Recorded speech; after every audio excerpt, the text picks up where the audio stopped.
নমস্কাৰ। আজিৰ ভিডিঅ'টোত আপোনালোকলৈ আগবঢ়াব খুজিছোঁ পূৰ্বৰ ভিডিঅ'ত আপোনালোকলৈ আগবঢ়োৱা অন্তিম চিঠিখন নামৰ গল্পটিৰ শেষৰ অংশ।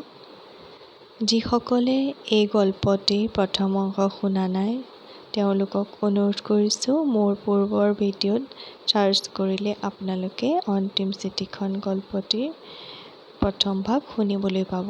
গতিকে আহকচোন আজি শেষৰ অংশ মই আপোনালোকৰ আগত পাঠ কৰি শুনাওঁ।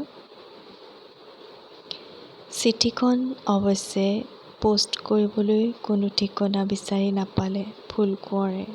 সেয়েহে ডায়েৰীৰ পাততে ৰৈ গ'ল সেই মৰমৰ চিঠিখন। পাছদিনা ফুলকোঁৱৰে অফিচিয়েলি কামবোৰ কৰিবলৈ অধিবক্তা প্ৰণৱ শইকীয়াক ঘৰলৈ মাতি আনিলে।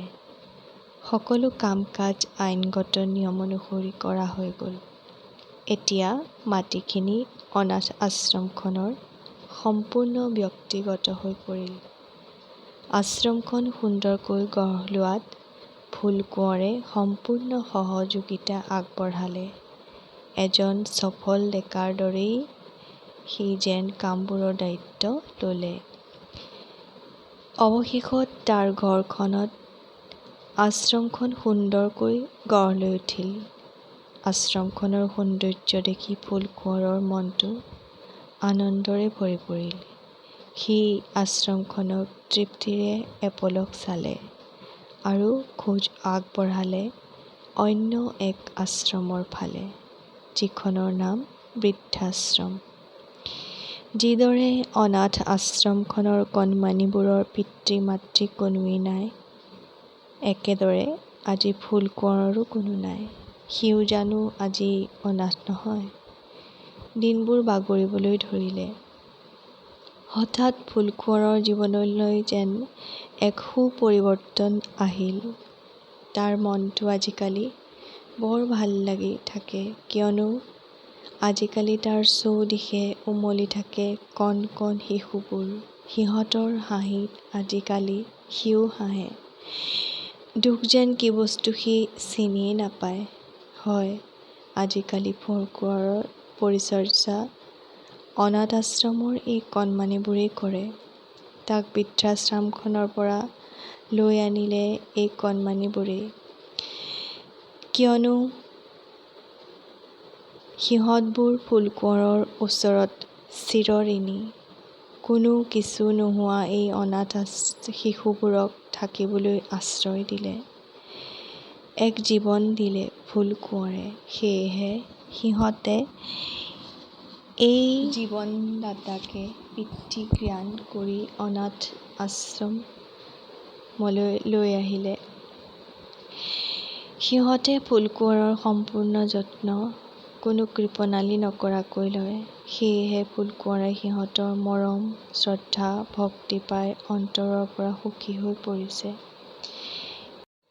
এইবাৰ অন্তৰত সীমাহীন আনন্দ লৈ ফুলকোঁৱৰে ৰহিমলালৈ পুনৰ এখন চিঠি লিখিলে। ফুলকোঁৱৰৰ এয়া ৰহিমলালৈ লিখা অন্তিমখন চিঠি। চিঠিত সি লিখিলে, মৰমৰ ৰহিমলা, চিঠিৰ দ্বাৰাই তোমালৈ প্ৰেৰণ কৰিলোঁ মোৰ স্নেহ ভৰা অন্তৰখন। আজিৰ এই চিঠিখন পঢ়ি তুমি চাগৈ বৰ আনন্দিত হ'বা।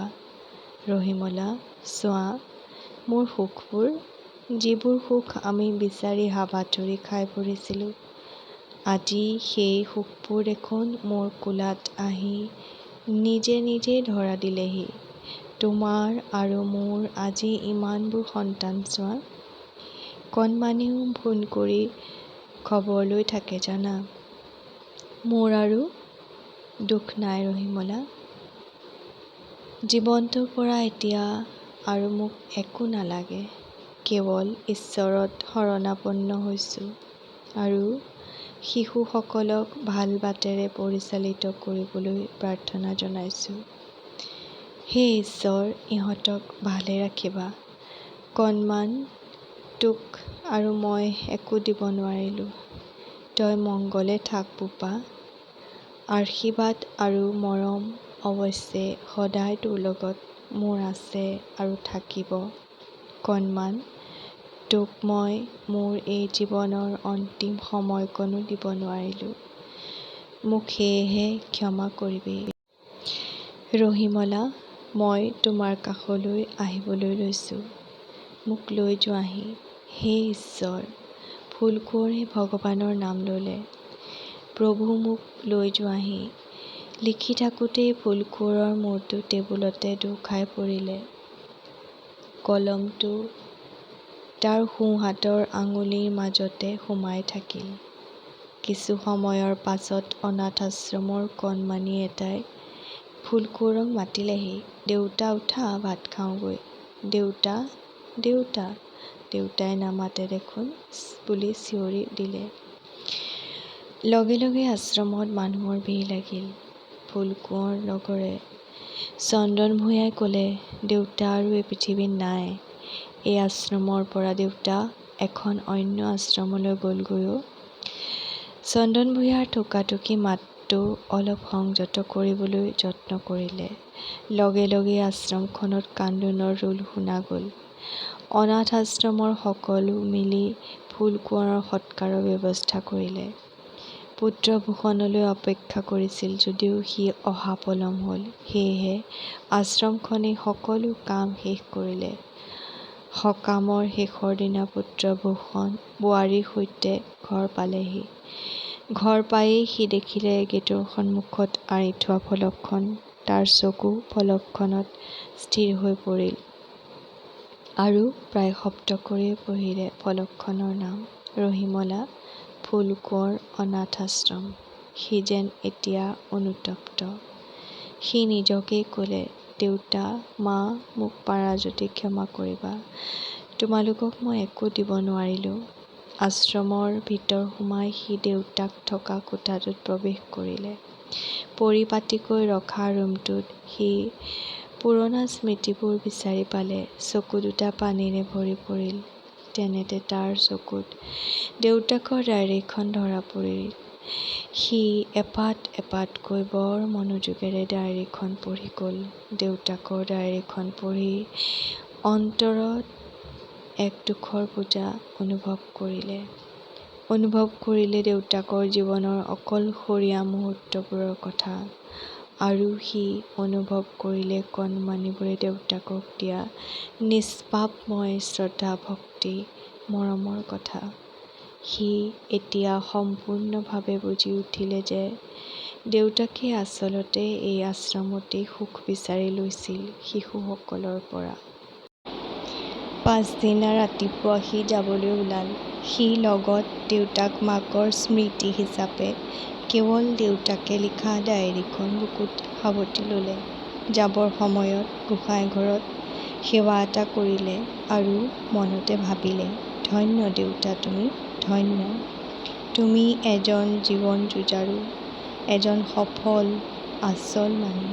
সৰ্বশেষত সকলোৰে পৰা বিদায় মাগি আশ্ৰমখন এৰিলে। ফ্লাইটত গৈ থাকোঁতে মাক আৰু দেউতাকে যেন ভূষণক আশীৰ্বাদ কৰিলে, প্ৰকৃত মানুহ হোৱা বোপা, সঁচা মানুহ হোৱা। তেতিয়া ভূষণৰ সন্মুখেদি কপাহী ডাৱৰবোৰ পাৰ হৈ গৈছিল। সেই প্ৰত্যেক কপাহী ডাৱৰত সি দেখা পালে দুখন উজ্জ্বল মুখ। যি দুজনে ভূষণক এই পৃথিৱীখন দেখুৱালে, আকাশত উৰাৰ সপোন দেখুৱালে। সেই দুজন ব্যক্তি, যি নিজেই সকলো ত্যাগ কৰি তাক সকলো দি থৈ গ'ল, যাক আৰু সুশৰীৰে কাহানিও নাপায়। সেই দুখন মুখ ভূষণৰেই মাক দেউতাকৰ উজ্জ্বল মুখ, ৰহিমলা আৰু ফুলকোঁৱৰৰ মুখ। সকলো যেন নিয়তিৰ লিখন। কঁপি কঁপি তাৰ চকুৰ আগৰ পৰা ছবি দুখন নাইকিয়া হৈ পৰিল। পত্নী লিজাৰ মাতত ভূষণে সম্বিত ঘূৰাই পালে। ভূষণ ব'লা নামা। নামো বুলি ভূষণে কম্পিত কণ্ঠৰে উত্তৰ দিলে। নামি যাওঁতে ভূষণে মনতে থিৰ কৰিলে, মই মানুহ হ'ম। দেউতা, মা, তোমালোকক আৰু কেতিয়াও দুখ নিদিওঁ। মই আমাৰ ঘৰখনক সম্পূৰ্ণ চোৱা-চিতা কৰিম। মই যাম মা, মই যাম। স্বদেশলৈ ঘনাই যাম।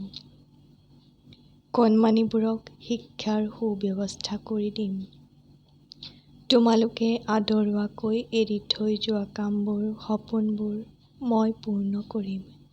ভূষণে যেন নিজেই প্ৰাণ ল'লে আৰু সি এক দীঘল স্বস্তিৰ নিশ্বাস পেলালে।